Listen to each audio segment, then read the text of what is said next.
In 1997, a team of research scientists demonstrated that mercury vapor inhalation by animals produced a molecular lesion in brain protein metabolism, which was similar to a lesion seen in 80% of Alzheimer-diseased brains.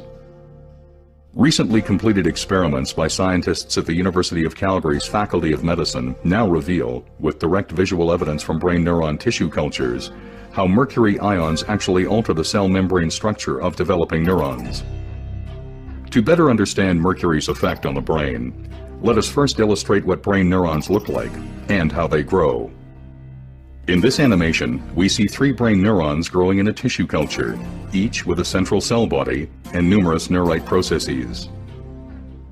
At the end of each neurite is a growth cone where structural proteins are assembled to form the cell membrane. 2 principal proteins involved in growth cone function are actin, which is responsible for the pulsating motion seen here, and tubulin, a major structural component of the neurite membrane.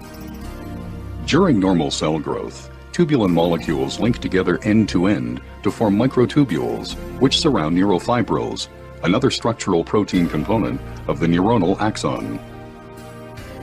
Shown here is the neurite of a live neuron isolated from snail brain tissue, displaying linear growth due to growth cone activity. It is important to note that growth cones in all animal species, ranging from snails to humans, have identical structural and behavioral characteristics, and use proteins of virtually identical composition. In this experiment, neurons also isolated from snail brain tissue were grown in culture for several days, after which very low concentrations of mercury were added to the culture medium for 20 minutes. Over the next 30 minutes, the neurite membrane underwent rapid degeneration, leaving behind the denuded neurofibrils seen here. In contrast, other heavy metals added at this same concentration, such as aluminum, lead, cadmium, and manganese, did not produce this effect.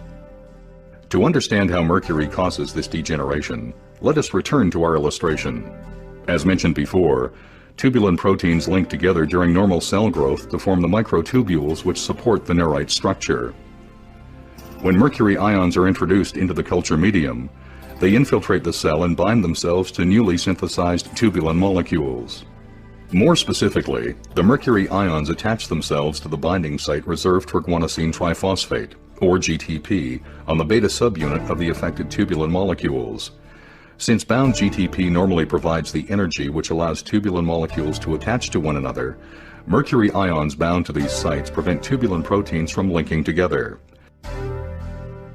Consequently, the neurite's microtubules begin to disassemble into free tubulin molecules, leaving the neurite stripped of its supporting structure.